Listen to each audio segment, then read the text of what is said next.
না না না, সুদ খাবি আর তো শুধুই না, সুদ খাইলে গুনাহ তা না, সুদ দিলে গুনাহ, সুদের সঙ্গে যারা কারবারি করবি সম পরিমাণ গুনাহ, সুদের সাক্ষী যারা থাকবে তারাও সম পরিমাণ গুনাহ। গুনাহে আল্লাহ রাব্বুল আলামিন সম পরিমাণ গুনাহ দিবেন।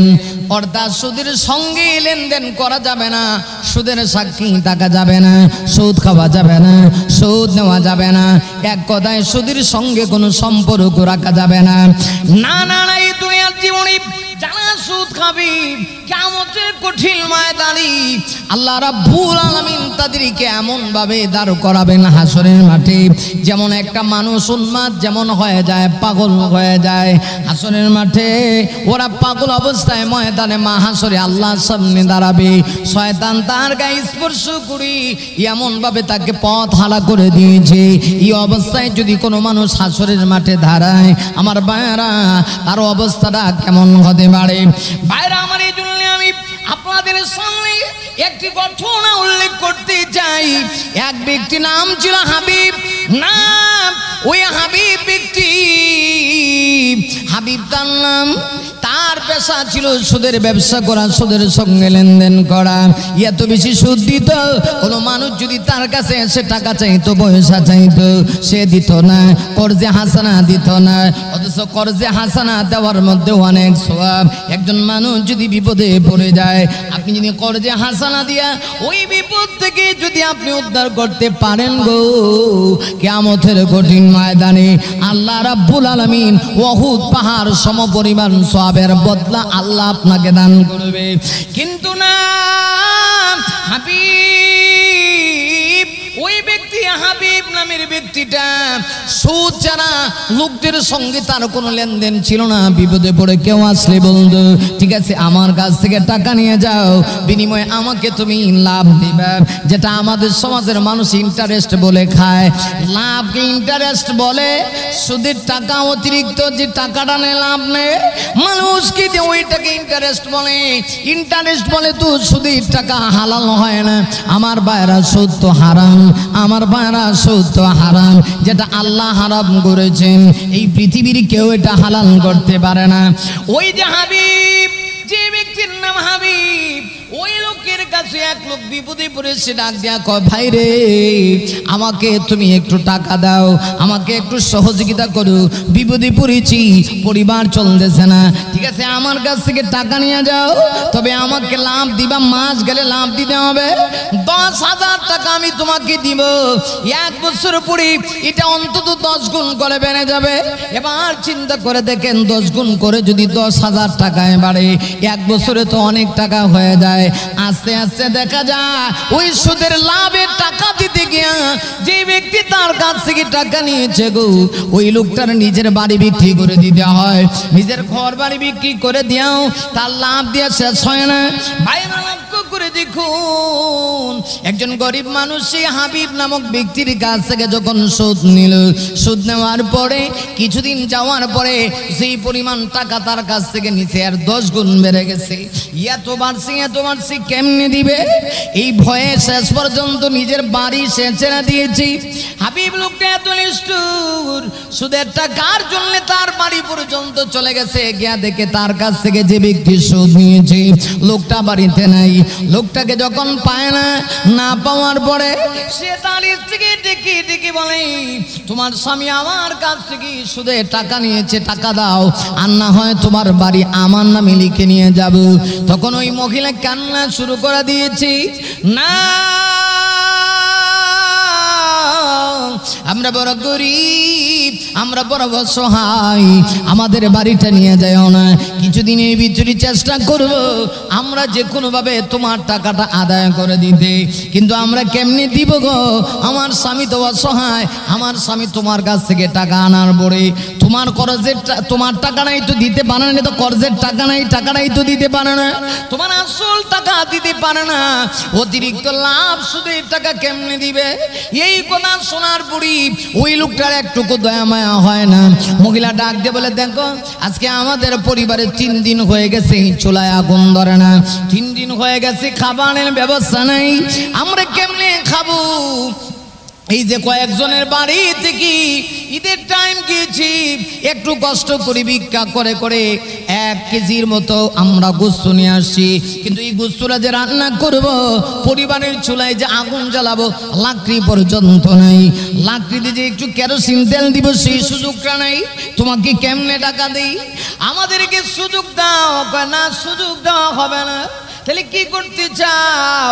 হাবিব নামক লোকটা ডাক দেওয়া কয়, তাহলে শোনো, আজকে তোমার ঘরে যে রান্না হবে ওই গোস্তটা পর্যন্ত আমি নিয়ে যাব, তোমাদেরকে এই গোস্তটা খেতে দিব না।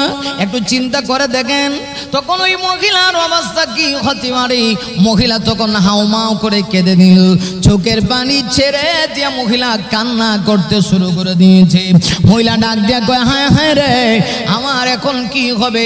আমরা তো 3 দিন হয়ে গেছে কত কষ্টে আছি, খাবার নাই, শেষ পর্যন্ত কয়েক টুকরা গোস্ত ভিক্ষা করে নিয়ে আসলাম। এই গোস্তগুলি পর্যন্ত যদি নিয়ে যাও, এখন কেমনে আমরা খাবো, কেমনে চলবে? কিন্তু হাবিব সেই লোকটার একটুকু দয়া মায়া নাই। একটু করে ওই লোকটা আস্তে করে মহিলা যখন এই 1 কেজির মতো সামান্য গোস্ত কেটে টুকরো টুকরো করে ছোট ছোট করেছে, ওই 1 কেজি গোস্ত হাবিব নামক ব্যক্তিটা তাদের কাছ থেকে জোর করে নিয়ে গেল। তাদের কাছ থেকে জোর করে নিয়ে বাড়ি থেকে তার স্ত্রীর হাতে দিছে, স্ত্রী, এই গোস্তটা তুমি তোমার হাত দিয়ে রান্না করো, আজকে আমি খাবো। আমি গোসল করে আসি, পরিষ্কার হয়ে আছি, গোসল করতে গেছি, গোসল করে আসি, স্ত্রী দেখে যায় মজাদার খাবার রান্না করেছে, সুগ্রান আসতেছি, সুগ্রান। লোকটা ভাবতেছে, হায় হায়, আজকে মজা করে খাবো। ওই যে ব্যক্তি যাকে সুদ দিয়েছিলাম, লোকটা আমার টাকা দিচ্ছে না, আমি অন্তত তার গোস্তটা খাবো, আজকে মজা করে গোস্ত খাবো। আমার টাকা তো নিবই, প্রয়োজনে আমার যা পাওনা আছে আমি না তা নিয়ে নেব, এমনকি ঘরবাড়ি যা আছি সব কিছু আমি নিয়ে নেব, এরপরও আমি তাকে রেহাই দেব না। এবার হাবিব নামক ব্যক্তিরা যেই মুহূর্তে তার সামনে তার স্ত্রী গোস্ত রান্না করে তার সামনে দিয়েছে, রান্না করা গোস্ত যখন দিয়েছে, খাবারের জন্য গোস্ত রান্না করা হয়েছে, তার সামনে যখন গোস্তের ডেক দিয়ে দিছে, নেন খান, খাওয়ার জন্য গোস্ত সামনে বেশ করা হয়েছে। এবার ডেকের উপর থেকে যখন মাশাআল্লাহ দেখা যায় সে ডাকনা সরাইছে, যখন ডাকনা সরাইছে এমনি তাকাতে গোস্ত নাই, গোস্তগুলি রক্তে রূপান্তরিত হয়ে গেছে, এক একটা গোস্তের টুকরা রক্তে রূপান্তরিত হয়ে গেছে। এত দুর্গন্ধ, এত দুর্গন্ধ, এত দুর্গন্ধ। স্ত্রীকে ডাক দিয়া কয়, স্ত্রী গো, বুঝতে পেরেছি আমি যে সুদখোর, এই কারণে মনে হয় আল্লাহ আমাকে দুনিয়াতে দেখাইছে। আমি জোর করে গোস্ত নিয়ে আসছিলাম খাবো, আমি যাকে সুদ দিয়েছিলাম লোকটা টাকার বয়ে ঘর বাড়ি ছেড়ে দিয়েছে। আমি বুঝতে পেরেছি সুদখোরের শাস্তি বুঝি এমনই হয়। আমি অপরাধ করে ফেলেছি, এনেছিলাম জোর করে গোস্ত, কিন্তু এখন রক্তের রূপান্তরিত হয়ে গেছে। আমি অপরাধ করে ফেলেছি, হায় হায় রে, আমি অপরাধ করেছি। এখন আমি বুঝতে পেরেছি এই সুদের মতো জঘন্যতম অপরাধ যদি আমি ছেড়ে না দিই, কিয়ামতের কঠিন ময়দানে আমি আল্লাহর সামনে কেমনে দাঁড়াবো। এমনিতেই তার হুঁশ ফিরে আসে। হাবিব নামক ওই ব্যক্তিটা, প্রসিদ্ধ সুদ খানেওয়ালা লোকটা, সুদ করে লোকটা তাওবা করে ফেলেছে, তাওবা করেছে, আল্লাহর কুদরতি পায়ে সাজদা দিয়ে সিলিন্ডার হয়ে জীবনের সব গুনাহ ছেড়ে দিতেছে, প্রস্তুত হয়ে গেছে। আল্লাহ রাব্বুল আলামিনের কাছে এমন ভাবে তওবা করেছে, আল্লাহ রাব্বুল আলামিনের কাছে যদি কেউ তওবা করে, ভাইরা আমার, আল্লাহর কাছে যদি একজন সুদখোর, জিনাখোর, একজন পাপিষ্ঠ পাপাচার বান্দা আল্লাহর কাছে যদি তাওবা করে, তাওবার দরজা খোলা আছে। আল্লাহ রাব্বুল আলামিন এই জন্য পবিত্র কোরআনে ঈমানদারদেরকে ডাক দিয়া বলেন, ইয়া আইয়ুহাল্লাযীনা আমানু তুবু ইলাল্লাহি তাওবাতান নাসুহা।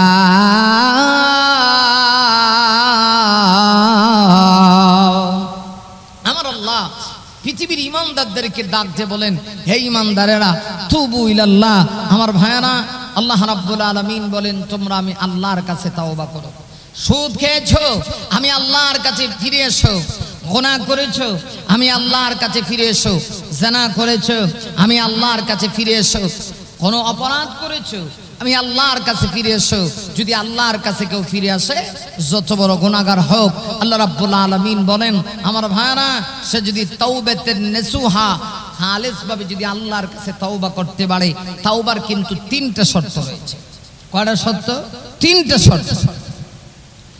না, আমাদের সমাজের ভিতরে যে তওবা হয়, এই তওবা আল্লাহর কাছে অনেকটাই গ্রহণযোগ্য হয় না, কারণ এটার নাম তওবাই না। তাওবা শব্দের অর্থ অনেকেই জানে না। ভাইরা আমার, আল্লাহ রাব্বুল আলামিন কোরআনে যে বলেছেন তুবু ইলাল্লাহ, পৃথিবীর মানুষেরা তোমরা আমি আল্লাহর কাছে তওবা করো। শুধু তওবা করলে হবে না, তাওবাতান নাসুহা, আমি আল্লাহর কাছে তওবায়ে নাসুহা করো।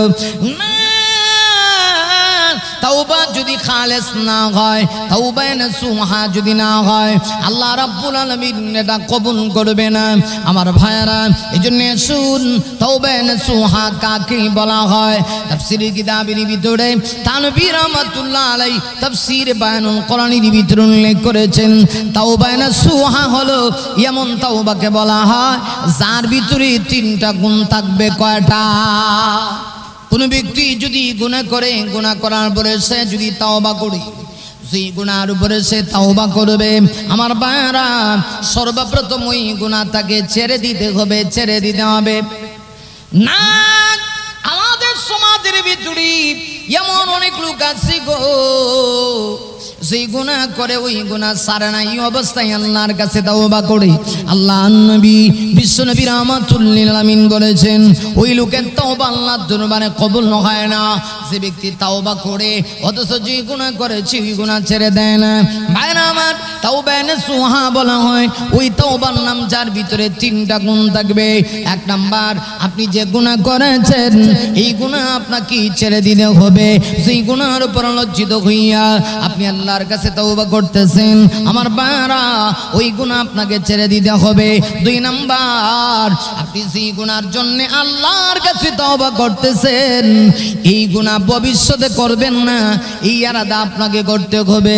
3 নাম্বার, আপনি সেই গুনাহের উপর লজ্জিত হয়ে আল্লাহর কাছে তওবা করতেছেন, আমার ভাইরা, এই গুনাহের উপর লজ্জিত হয়ে যেতে হবে, অনুতপ্ত হতে হবে, আল্লাহর কাছে বিনয়ী হতে হবে। আমার পৃথিবীর কোন মানুষ যদি গুনাহ করি আর গুনাহ করে যদি আল্লাহর কাছে এমন ভাবে লজ্জিত হয়, সেই গুনার উপর তওবা করে গুনাহ যদি ছেড়ে দেয়, ভবিষ্যতে গুনাহ করব না এই নিয়ত করে ফেলে, আল্লাহ রাব্বুল আলামিনের পক্ষ থেকে অবশ্যই তার তওবা কবুল হয়ে যায়। আমার ভাইরা, লক্ষ্য করে দেখুন, বিশ্ব নবীজির একজন সাহাবীর ঘটনা আমি আপনাদেরকে শুনাই। আল্লাহ নবী বিশ্ব নবী রাহমাতুল লিল আলামিনের একজন সাহাবী ছিলেন, যে সাহাবীর নাম ছিল হযরত সালাবাতুল আনসারী রাদিয়াল্লাহু আনহু। নবীজি মক্কা ছেড়ে যখন মদিনায় হিজরত করলেন, মদিনায় হিজরত করার পরে আমার ভাইরা, আমার নবীজি সাহাবীদেরকে ভ্রাতৃত্বের বন্ধনে আমার নবীজি সাহাবীদেরকে আবদ্ধ করে দিলেন। আমার ভাইরা, যারা হিজরত করে মুহাজির সাহাবীরা যারা মদিনায় চলে গেলেন, আমার নবীজি মদিনার আনসার সাহাবীদের সঙ্গে ভ্রাতৃত্বের বন্ধনে আবদ্ধ করে দিলেন। একজনকে আরেকজনের সঙ্গে ভাইয়ের সম্পর্ক স্থাপন করায় দিলেন। এমনকি আমার নবীজি মদিনায় যাওয়ার পরে মুহাজির সাহাবীদেরকে আনসার সাহাবীদের সঙ্গে এমন ভ্রাতৃত্বস্বরূপ আচরণ আমার নবীজি তাদেরকে শিক্ষা দিয়ে দিলেন। সর্বশেষ মদিনার আনসার সাহাবীরা পর্যন্ত যারা 2টা বিবাহ করেছে, একজন বউকে তালাক দিয়ে মুহাজির সাহাবীর হাতে তারা দিয়ে দিত। আমার ভাইরা, এই ছিল ইসলামের সৌন্দর্য। আমার নবীজি মদিনায় যাওয়ার পরে আল্লাহ নবী বিশ্ব নবী রাহমাতুল লিল আলামিন আমার নবীজি ওই যে সাহাবী সালাবাতুল আনসারী আনসার সাহাবী ছিল, তার সঙ্গে তার আরেকজন ভাই রাসূল তার সঙ্গে ভ্রাতৃত্বের বন্ধনে আবদ্ধ করে দিয়েছিলেন। নাম ছিল সাঈদ ইবনে আব্দুর রহমান। সাঈদ ইবনে আব্দুর রহমান মুহাজির সাহাবী ছিলেন, তিনি তার বাড়িতেই থাকতেন।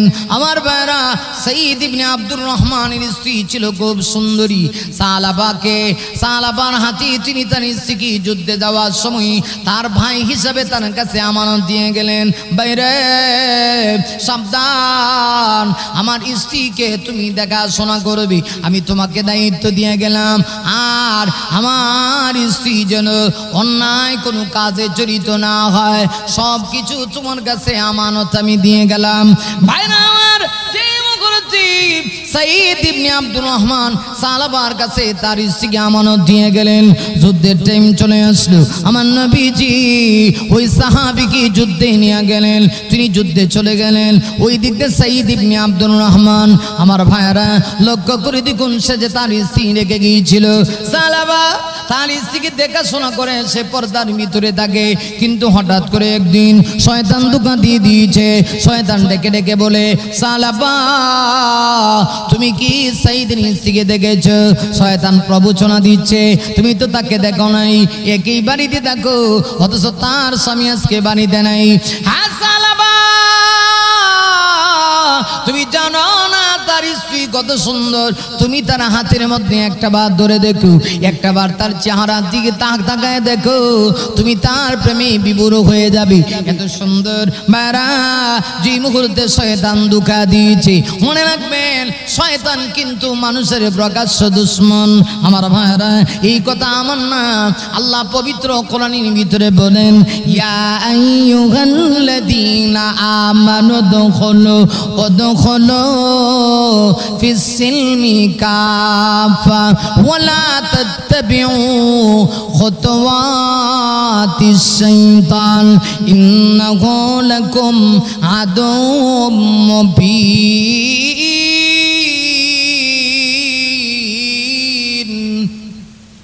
আমার ভাইরা, আল্লাহ রাব্বুল আলামিন ডাক দিয়া বলেন, তোমরা ইসলামের ভিতরে পরিপূর্ণভাবে দাখিল হয়ে যাও। আমার ভাইরা, ইসলামের ভিতরে দাখিল হয়ে যাও। এর অর্থ কি? আমরা যারা মুসলমান, আমরা যারা ইমানদার, আল্লাহ ইমানদারদেরকে ইসলামের ভিতরে পরিপূর্ণ দাখিল হওয়ার কথা বলছেন।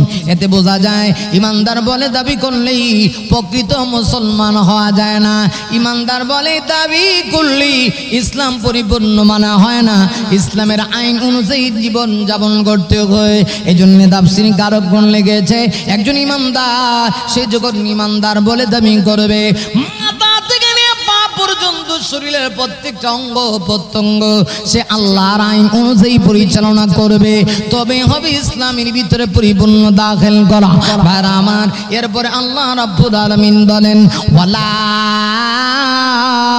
তাত্তাবিউ খুতুওয়াতিশ শাইতান। আল্লাহ ডাক দিয়ে বলেন, সাবধান, তোমরা শয়তানের অনুসরণ করিও না। শয়তানের কেন অনুসরণ করবে না? আল্লাহ ডাক দিয়া বলেন, ইন্নাহু লাকুম আদুউম মুবিন। শয়তান হচ্ছে তোমাদের প্রকাশ্য দুশমন। আমার ভাইরা, লক্ষ্য করে দেখুন, সালাবার অন্তরে শয়তান যখন প্রবচনা দিয়েছে, সালাবা আর শয়তানের প্রবচনায় পড়ে গেল, নিজেকে কন্ট্রোল করতে পারে নাই। সালাবা সাঈদ ইবনে আব্দুর রহমানের স্ত্রীর হাতের মধ্যে ধরতে গিয়েছে, যেমলে গিয়েছে এমনিতে তিনিও তো আল্লাহর বান্দি, বড় পরেজগার ছিলেন। সাঈদ ইবনে আব্দুর রহমানের স্ত্রী, সাঈদ ইবনে আব্দুর রহমানের স্ত্রী সাথে সাথে সালাবাকে ডাক দেয়া কয়, সালাবারে ইত্তাকুল্লাহ, তুমি আল্লাহকে ভয় করো, আল্লাহকে ভয় করো, আল্লাহকে ভয় করো। যেমনি কথা বলেছি আল্লাহকে ভয় করো, তার গায়ের মধ্যে কাঁপুনি সৃষ্টি হয়ে গেছে, কম্পন সৃষ্টি হয়ে গেছে। এমনিতেই সালাবা আল্লাহর ভয়ে ক্রন্দন করা শুরু করে দিয়েছি।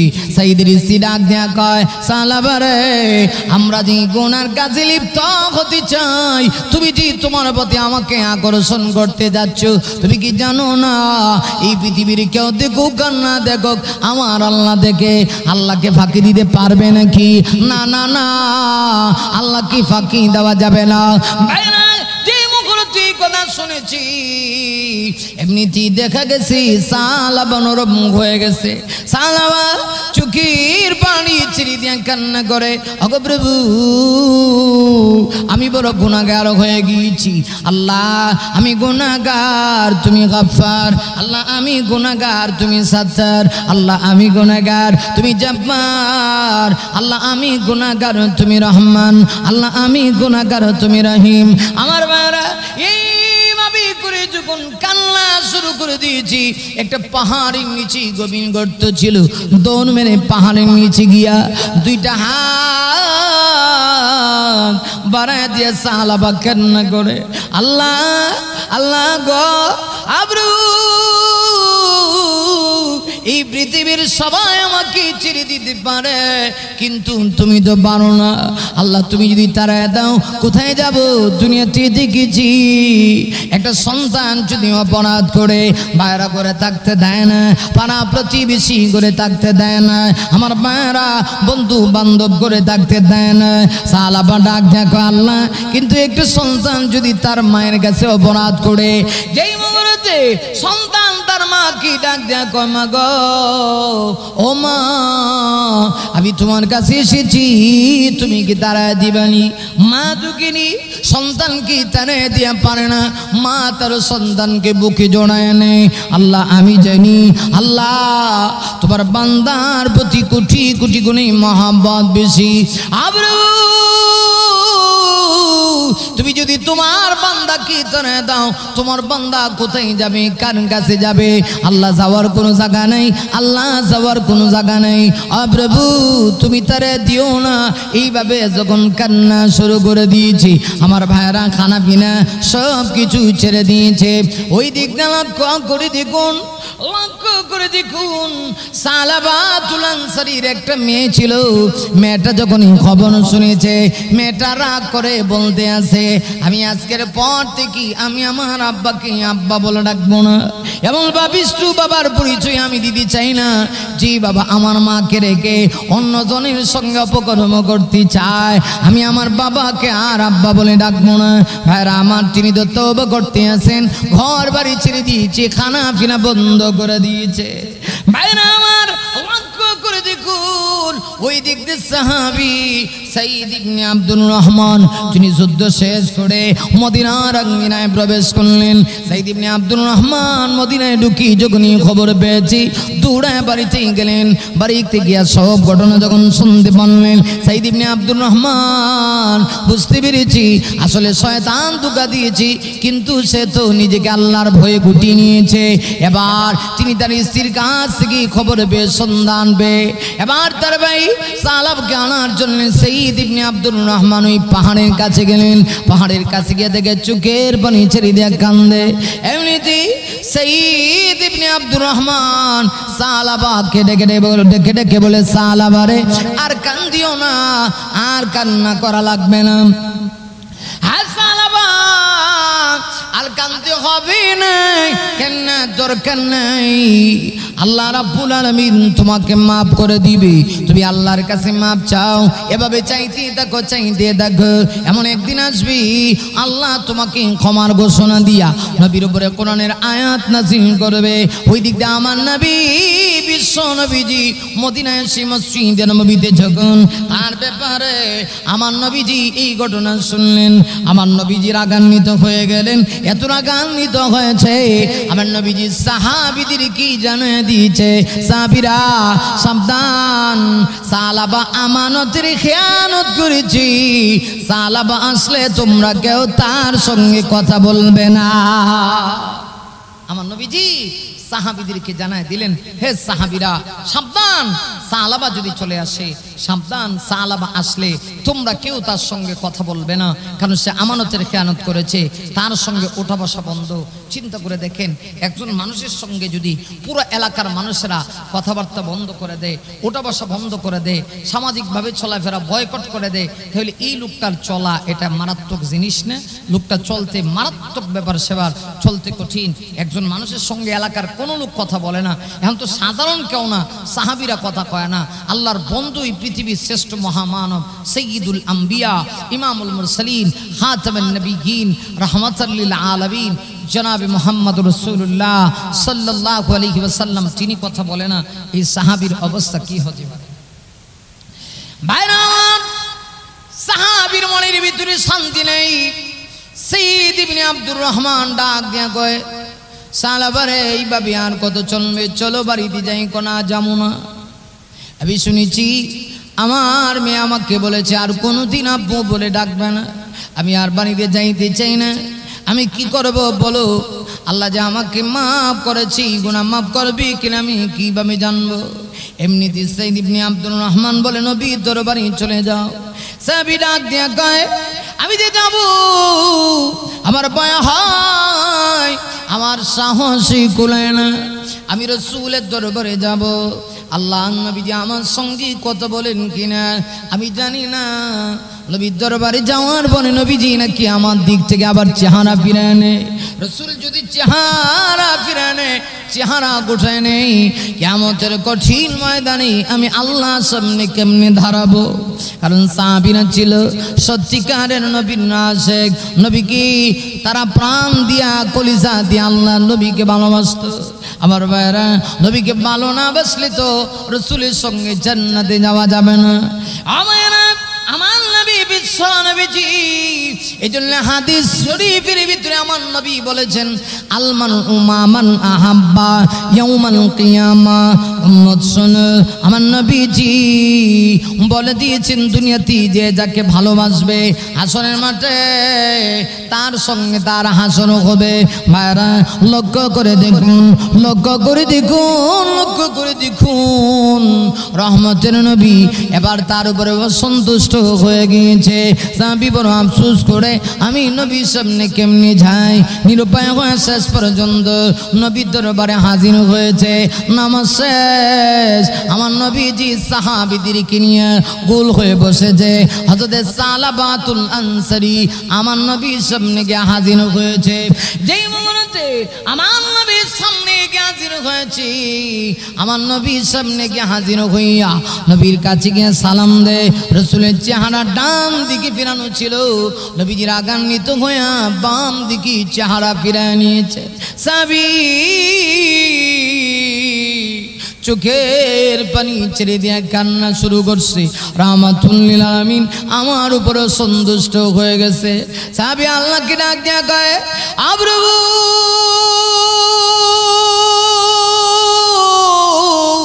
আমি আর পৃথিবীতে থেকে কি করব? তোমার বন্ধু বুঝে আমার উপর নারাজ হয়ে গেছে। সাহাবী আবার চেহারা ফিরে নিয়েছে। আমার বানা চেহারা আল্লাহ নবীজি আবার চেহারা ফিরে নিয়েছি। সাহাবী আবার বাম দিকে গিয়া আমার নবীকে সালাম দেয়। নবীজি আবার বাম দিক থেকে চেহারা গোটায় ডান দিকে নিয়ে আসলেন। এতে কি বোঝা যায় আমার নবী তার উপরেও সন্তুষ্ট। নবীজি কথা বলে না, সাহাবীদের কি জিজ্ঞাসা করো, ও সাহাবীরা বলো না আবার নবীজি আমার সঙ্গে কেন কথা বলে না? সাহাবীরাও কথা কয় না। এই সাহাবী বুঝতে পেরেছে, প্রভু প্রভু তোমার নবী যে আমার উপরে তো সন্তুষ্ট, আল্লাহ আমি এখন কোথায় যাব? তোমার দরবার ছেড়ে যাওয়ার আমার আর কোনো পথ নেই। সাহাবী হাউমাউ করে কান্না করতেছি। আমার ভাইরা, সর্বশেষ তিনি সিদ্ধান্ত নিয়ে নিলেন, আল্লাহ গো, একজন মানুষ যত বড় অপরাধী হোক না কেন পৃথিবীর সবাই তারাই দিতে পারে, কিন্তু তুমি তারাই দিতে পারো না। তুমি না বলেছো তোমার বান্দা কি তুমি তোমার নিজের হাতটা দিয়া বানাইছো? আল্লাহ তুমি কি পারবানি? তোমার গোলামকে পারবেনি? আল্লাহ অবশ্যই তুমি পারবে না। এবার ওই সাহাবী রাসূলের দরবার ছেড়ে আবার চলে গেলেন। পাহাড়ের নিচে গভীর গর্তে বসে বসে আল্লাহকে ডাকে, আল্লাহ তুমি গাফফার, আল্লাহ আমি গুনাহগার, তুমি গাফফার, আল্লাহ আমি গুনাহগার, তুমি সত্তার, আল্লাহ আমি গুনাহগার, তুমি জব্বার, আল্লাহ আমি গুনাহগার, তুমি রহমান। এইভাবে যদি কোনো মানুষ আল্লাহকে বলে, প্রভু আমি গুনাহগার, তুমি গাফফার। আল্লাহর কুদরতি রহমতি জড়িয়ে জুস মেরে দে। ভাইরা এইভাবে তওবা করতে করতে 40 দিন চলে গেল। যেদিন 40 দিন পুরা হয়েছে আল্লাহ দরবারে তার তওবা কবুল হয়ে গেছে। এমন ভাবে তওবা কবুল হয়েছে ওই সাহাবী আর নবীর দরবারে আসে না, সাহাবীরা তার সঙ্গে কথা বলে না, নির্জনে নীরবে বসে বসে সময় পার করে শুধু আল্লাহকে ডাকে। আল্লাহর ভয়ে চোখের পানি ছেড়ে দিয়া কান্দে। আল্লাহ আবরু তোমার বন্ধুর কাছে কেউ আসলে ফেরত যায় না, রহমতের নবী আমাকে তাড়িয়ে দিয়েছে। আল্লাহ এখন আমার আর কোনো পথ নাই, কি করব? এইভাবে যখন সময় পার করতেছে হযরত জিবরিলকে আল্লাহ পাঠাইয়া দিলেন। আমার নবীর কাছে জিবরিল আগমন করলো। ভাইরা আমার, হযরত জিবরিল আলাইহিস সালাতু ওয়াস সালাম আমার আপনার নবী বিশ্ব নবীর কাছে যখন আগমন করেছিল, তখন হযরত জিবরিল যখন আগমন করে তখন রাত ছিল, রাত গভীর হয়ে গেছে। হযরত জিবরিল আমার আপনার নবী বিশ্ব নবীর কাছে আগমন করেছে। আমার নবী ডাকতে বলে, জিবরিল এত গভীর রজনীতে তো তুমি কখনো আসো না, আজকে কেন আসলা? ইয়া রাসূলুল্লাহ এসেছি, আমি তো ইচ্ছায় আসি না, আমার রব আমাকে পাঠায়। জিবরিল কি হয়েছে রে? জিবরিল কি হয়েছে? আজকে কেন আসলা? হযরত জিবরিল ডাক দিয়ে কয়, আল্লাহ রাব্বুল আলামিন আপনার কাছে দুইটা জিনিস জিজ্ঞেস করতে চায়। আল্লাহ আপনার কাছে দুইটা জিনিস জানতে চায়। এক নাম্বার আল্লাহ জানতে চায় এই বিশাল সৃষ্টি জগতের মালিক আপনি না আল্লাহ? জিবরিল না, সৃষ্টি জগতের মালিক আমি না, আমার রব আমার আল্লাহ বিশাল সৃষ্টি জগতের মালিক। এবার আল্লাহ আরেকটা কথা জানতে চায়, কোনো মানুষ যদি তওবা করে আল্লাহ যদি তাকে মাফ করে দেয়, আপনার কি ক্ষমতা আসেনি তাকে আপনার দরবার থেকে তাড়ায়া দেওয়ার? না রে জিবরিল না। তাইলে আপনার কাছে যে একজন সাহাবী সালাবা আল আনসারী এসেছিল, নবীকে সে বড় অপরাধ করেছে, অন্যের স্ত্রীর হাত ধরার জন্য গিয়েছে। এই যে সামান্য একটা অপরাধ, এই অপরাধের কারণে নিজেকে এত লজ্জিত করেছি, নিজেকে এত বিনয়ী করেছে। ওই সাহাবী আল্লাহর ভয়ে এমন ভাবে কান্না করেছে। সর্বশেষ আপনার কাছে এসেছিল, আপনিও তাকে তাড়া দিয়েছেন। আপনি তাড়া দিয়েছেন, আপনি জানেননি আমার আল্লাহ সালাবার তাওবা কবুল করে নিয়েছে। ইয়া রাসূলুল্লাহ আপনি সালাবাকে নিয়ে আসুন। আল্লাহু আকবার। ভাইরা আমার, একজন মানুষ যদি গুনাহ করি আর গুনাহ করার পরে যদি একজন মানুষ গুনাহের উপর লজ্জিত হইয়া আল্লাহর কাছে তওবা করে, আল্লাহ রাব্বুল আলামিন তার দরজা কেমন ভাবে বৃদ্ধি করে দেয়। আমার নবী বিশ্ব নবীজি হাদিসের ভিতরে বলে দিয়েছেন, কালান নবিয়্যু সাল্লাল্লাহু আলাইহি ওয়াসাল্লাম আত-তাইবু মিনাদ যামবি কামাল্লা যামবালা।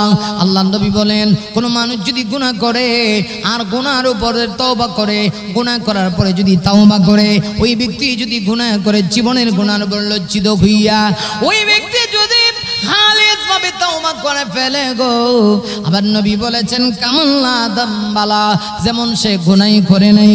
যেমন একটা নবজাতক শিশু যেমন তার মায়ের পেট থেকে পৃথিবীতে যখন আসে, ওই শিশুর যেমন কোনো গুনাহ নাই, ওই গুনাহগার ব্যক্তি তওবা করার পরে ওই লোকটা আর নবজাতক শিশুর ভিতরে কোনো পার্থক্য থাকে না, ওই লোকটাও এমন নিষ্পাপ হয়ে যায়। ভাইরা লক্ষ্য করে দেখুন, হযরত জিবরিল নবীজির কাছে আগমন করেছে, আল্লাহর নবীজির সঙ্গে সঙ্গে আল্লাহর পক্ষ থেকে তাও জানায় দেওয়া হয়েছে, ইয়া রাসূলুল্লাহ ইয়া হাবিবাল্লাহ, আপনার সাহাবী সালাবাকে আপনি ডেকে নিয়ে আসুন। জিবরিল রাতের বেলা আগমন করেছি, একদম বুড়ো হয়ে গিয়েছি, ফজরের নামাজের টাইম হয়ে যাচ্ছে। আল্লাহর নবী সাহাবীদেরকে ডাকাইলেন, বিশেষ করে আবু বকর, ওমর, উসমান এইরকম জলিলুল কদর কয়েকজন সাহাবীকে ডাকাইয়া আল্লাহর নবীজি পাঠায় দিলেন। আমার ভাইরা, নবীজি সাহাবীদেরকে যখন পাঠায় দিলেন, সাহাবীরা তার কাছে গিয়েছে আল্লাহর পক্ষ থেকে এই সুসংবাদ দেওয়ার জন্য।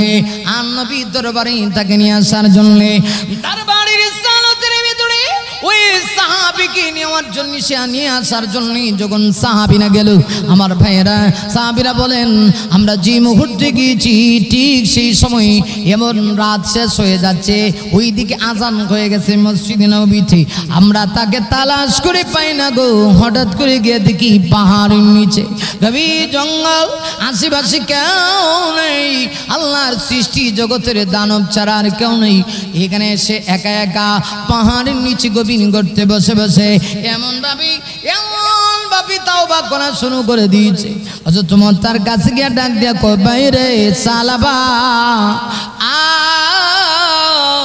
আকাশের দিকে হাত উঠে রাখিস না রে সালাবা হাতটা নামা তোর তওবা আল্লাহ তোর মানে কবুল হয়ে গেছে নবীজি তোকে সালাম জানাইছে চল রাহমাতুল লিল আলামিন তোকে যাইতে বলেছে সাহাবী ডাক দিয়া কয় না আমি যাব না আমি তো নবীর কাছে গিয়েছিলাম নবীজি আমার উপর রাগান্বিত হয়েছেন নবীজি আমাকে বলেছেন আমার এই গুনাহ নাকি মাফ হবে না সাহাবীরা ডাক দিয়া কয় নবী তো রাগ করে এই কথা বলেছেন তুই এমন ভাবে তওবা করেছস আল্লাহ রাব্বুল আলামিন তোর ব্যাপারে কোরআনের আয়াত নাযিল করেছে ভাইরা আমার সালাবাতুল আনসারী রাদিয়াল্লাহু তাআলা আনহু যে মুহূর্তে কথা শুনেছে তিনি এমন খুশি হয়ে ডাক দিয়া বলেন তাহলে আমি জানতে চাই নবীকে আমার উপরে কোন সন্তুষ্ট হ্যাঁ সন্তুষ্ট তোমার ব্যাপারে সুসংবাদ জানাইয়া আল্লাহ কোরআনের আয়াত নাযিল করেছে ভাইরা আমার সাহাবীরা বলেন চলো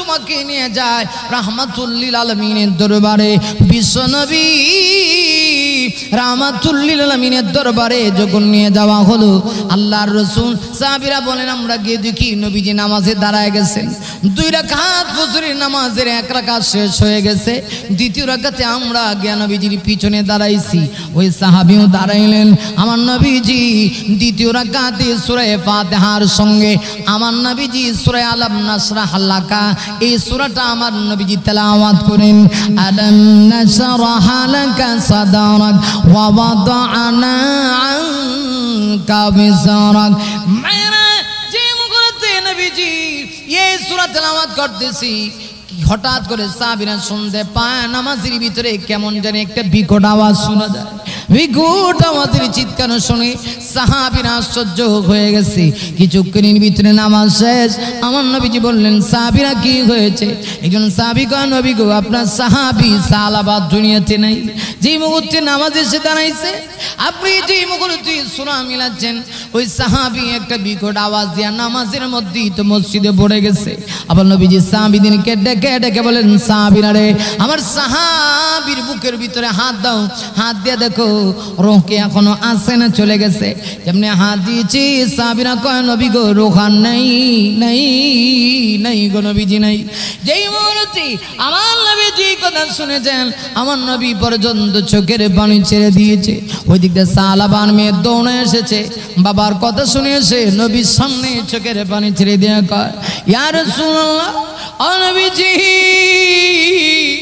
আমি আমার বাবার এই ঘটনা শুনি আমি আমার বাবাকে বলেছিলাম বাবা গো আপনি যদি আল্লাহর কাছ থেকে ক্ষমা চেয়ে নিতে না পারেন জিন্দেগিতে আর কোনোদিন আপনাকে আব্বা বলে ডাকবো না আমার আব্বা যে আল্লাহকে খুশি করলো আমার আব্বার উপরে আপনি সন্তুষ্ট হয়ে গেলেন কিন্তু আমি যে আমার বাবা হারাইলাম ইয়া রাসূলুল্লাহ আমার আজকে থেকে কে গার্জিয়ান হবে রহমতের নবী ডেকে ডেকে বলে টেনশন করো না সালাবা চলে গিয়েছে দুঃখী হয়েছে আমি নবী আজকে থেকে তোমার আব্বা হয়ে গেলাম রাসূল বললেন আজকে থেকে আমি তোমার পিতা হয়ে গেলাম অভিভাবক হয়ে গেলাম আল্লাহর রাসূল এবার সাহাবীদেরকে বললেন সাহাবীরা তাড়াতাড়ি করে গোসলের ব্যবস্থা করো গোসল শেষ হয়ে গেল আমার নবীজি জানাজার ব্যবস্থা করা হলো রাহমাতুল লিল আলামিন নিজে তার জানাজার নামাজ পড়াবেন এমনভাবে মাঠের ভিতরে রাসূল হাঁটতেছেন কুড়ি করে মনে হয় যে অসংখ্য মানুষ কিন্তু সাহাবীরা বলে আমরা ছাড়া তো কেউ নাই রাসূল ডাক দিয়ে বলেন সাহাবীরা তোমরা ছাড়া কেউ নাই আমি যা চোখে দেখি তোমরা তা দেখো না আমার এই চোখ হচ্ছে নবুয়তের চোখ আমি দেখতে পাচ্ছি আল্লাহ রাব্বুল আলামিন আসমান থেকে একজন ফেরেশতা পাঠিয়ে দিয়েছেন তার জানাজার নামাজে অংশগ্রহণ করার জন্য কিছুক্ষণ পরে রাসূল নিজে ওই সাহাবীর লাশটা রাখার জন্য কবরে নামছে রাসূল রাখার জন্য কবরে নামছেন, কিন্তু লাভ করে দাঁড়ায় গেছেন। সাহাবীরা আশ্চর্য হয়ে গেছে। এমনি রাসূল ডাক দেন, সাহাবীরা যেই মুহূর্তে আমি কবরে নেমেছি আল্লাহ রাব্বুল আলামিন জান্নাতি হুরিদেরকে জানায় দিয়েছে যাও, কারণ মানুষ মৃত্যুবরণ করার পরে কিয়ামত পর্যন্ত কবরে থাকতে হবে। আমার ভাইরা, আল্লাহ পাক জান্নাতি হুরি তার সম্মানে পাঠায় দিয়েছে, যাও চলে যাও। জান্নাতি হুরিদেরকে আল্লাহ পাঠায় দিয়ে বলছে, আমার বান্দা দুনিয়াতে সামান্য একটা মেয়ের দিকে, চেহারার দিকে তাকায়া শয়তানের প্রবচনায় পড়ে একটু গুনাহ করার জন্য মনস্থ করেছিল, কিন্তু অবশেষে এটা বুঝতে পেরে এমন ভাবে তাওবা করেছে, আমি আল্লাহ তাকে সম্মান করতে হয়, আমি আল্লাহ রাব্বুল আলামিন তার সম্মানার্থে তোমাদেরকে পাঠায় দিলাম। রাসূল বলেন, আমি দেখি হুরিরা এসে তার কবরের মধ্যে এমনভাবে প্রতিযোগিতা করতেছে, তার সঙ্গে সবাই আনন্দে মেতে উঠবে। তাই আমি দেখে, দৃশ্য দেখে আমি নবীজি আমি আর টিকতে পারলাম না, আমি লজ্জা পেয়ে কবর থেকে আমি লাফ করে দাঁড়ায় গেছি। এই হলেন সাহাবাই কারাম। আমার ভাইরা, আসলে জন্য বলছিলাম, আমরা যারা আজকে থেকে যারা জানি কে সুদ খাই কে ঘুষ খাই, আমরা যারা সুদ খেয়েছি, সুদের মতো জঘন্যতম পাপের কাজে আমরা যারা লিপ্ত হয়েছি, আজকে থেকে তওবা করে ছেড়ে দিব। অবশ্যই আল্লাহর দরবারে তাওবার দরজা খোলা আছে। আল্লাহ রাব্বুল আলামিন আমাদের সবাইকে আল্লাহকে খুশি করে তাওবা করে ঈমানের হালতে দুনিয়া থেকে যাওয়ার আল্লাহ তৌফিক দান করুন। আমিন। ওয়া আখিরু দাওয়ানা আনিল হামদুলিল্লাহি রাব্বিল আলামিন।